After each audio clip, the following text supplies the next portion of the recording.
Park. Yeah. We caught you up there. You are a veteran in the game. I mean, not just one of the best female DJs, but one of the best DJs, period. Pam the Funkstress. First of all, how do you like the DJs today? I mean, are they doing what they need to do?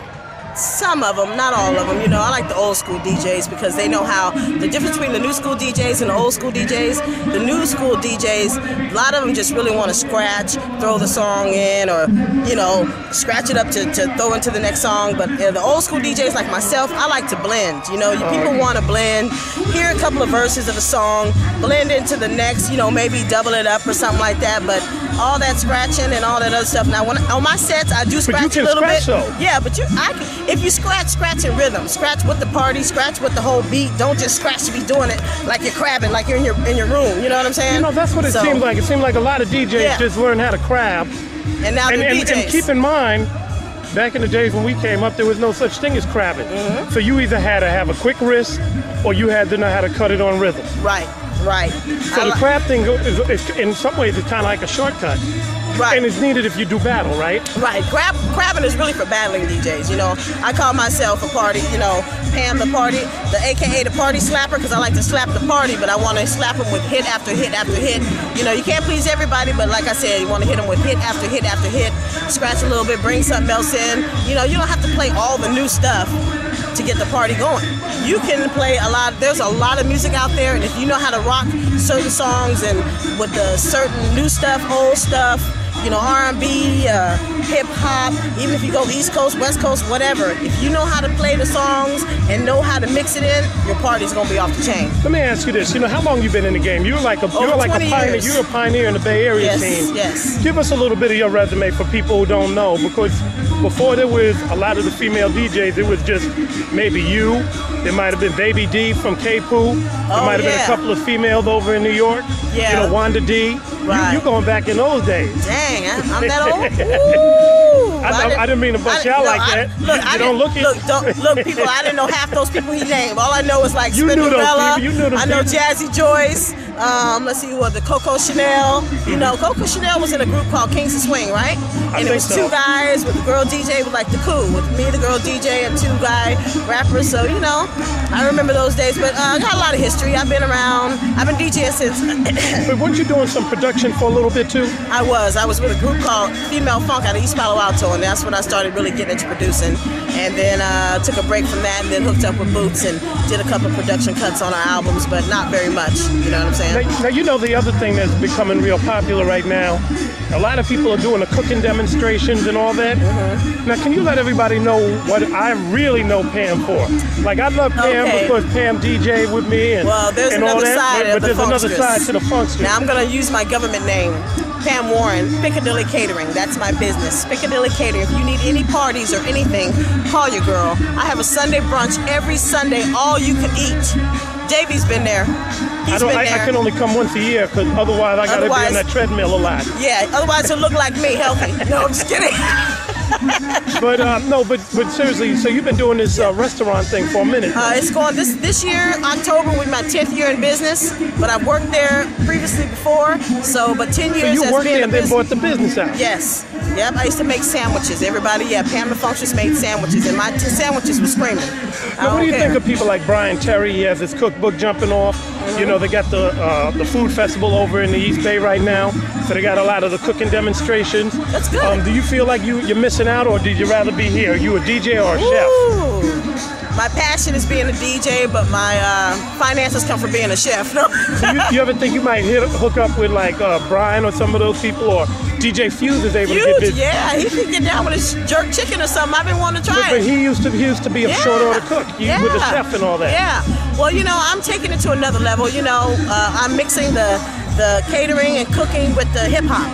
So it's coming around by doing different parties for artists. They're starting to know about my food. I'm doing different things here.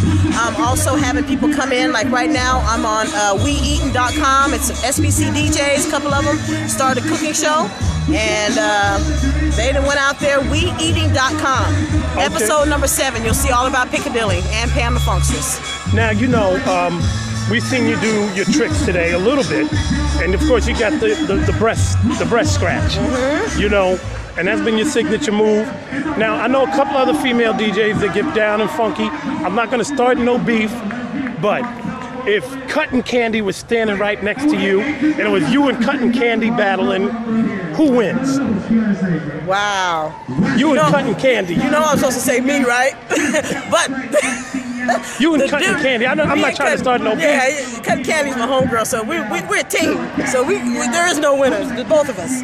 No, but Cotton Candy, right, really, for all BS aside, she's a turntablist. And there's a difference between a turntablist and a DJ like myself. Explain that. You know, turntablist is the one that shows off their skills. They juggle the beats. They can make it sound differently. They scratch like really, really just funky and just to the rhythm. But a DJ like myself, I rock parties. You know, I will give you a show. If I come out to do a set, I'm going to mix and show you something, but I'm going to give you a little show just as well by doing a few tricks with the breasts and things like that. But I am not a turntablist because I don't sit up and scratch. I scratch in rhythm. I can transform a little bit. I can do my own little thing, but I'm not a turntablist. I'm a party rocker. But now, you know, the party rocking thing, you flipped the Serato thing. Now, you didn't show it off today, but when I seen you do the Serato thing, you kind of put an end to the, you know, a lot of DJs got lazy and they bought a Serato and figured that's all they needed to do.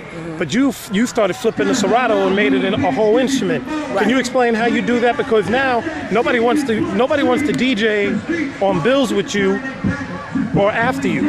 You know, that's the word. Yeah. Because once you get on the Serato, then people start to know, like, yo, why ain't you doing like her? Right. Well, you know, that's what it is. Serato is a learning process, and I'm still learning. And there's things you can do with Serato, even though you are not digging in the crates. I'm still touching the turntables. So I feel I'm not a CD DJ. I love the vinyl. I love the turntable. So I'm glad Serato was able to let us have that.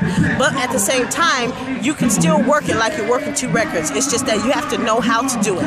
There's ways. Well, you were turning your Serato into a sampler and then spinning back and all kinds of stuff. Spinning back and all kinds of stuff because I just want to, instead of just blending from one song to the next, I want to give you something. I want to be different.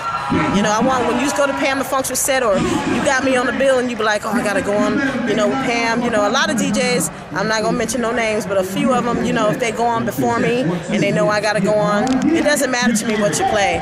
You can play all the hottest stuff. Do they try to run out the crates on you? Yeah, they'll play all the hot stuff, and then I'll be like, dang, they okay? So I'll come a whole different direction, flip the party with old stuff, and then come back and play the same stuff that they just played and make it even tighter. There you go. Just that's what a real DJ do. Just a few records. You can play all the stuff you want. I'm not a hater like that. I'm not gonna wonder why you playing certain songs. So lastly, you know, DJ Q-Bert's here. Yes. You know, that's my idol. Now, you've been around. You was actually here before Q-Bert.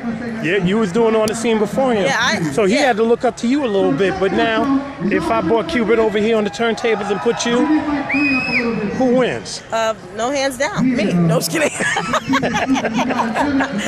Q-Bert, he's the man. He's the master. He you know, I know Q-Bert from way back when in Daly City and Manor Music. That's how far back I go. But I'm not gonna speak no more on that because I've been going to Q-Bert's house, learning how to do things. So. Q-Bert. I have us on tape. Shh. I'll say no more. Oh, so that's where you're getting some of that flavor from. So you got some of the Q-Bert flavor. I got a little bit of it. What about Apollo? DJ Apollo? Hey, I got Q-Bert. I love them all, but Q-Bert is the one that really put hands on with me. Okay, so there you go. Yes. Okay, now we know. As Biggie Small said, if you don't know, now you know. Pam the Funkstress, Pam Warren, if you see her in the restaurant business. Yeah.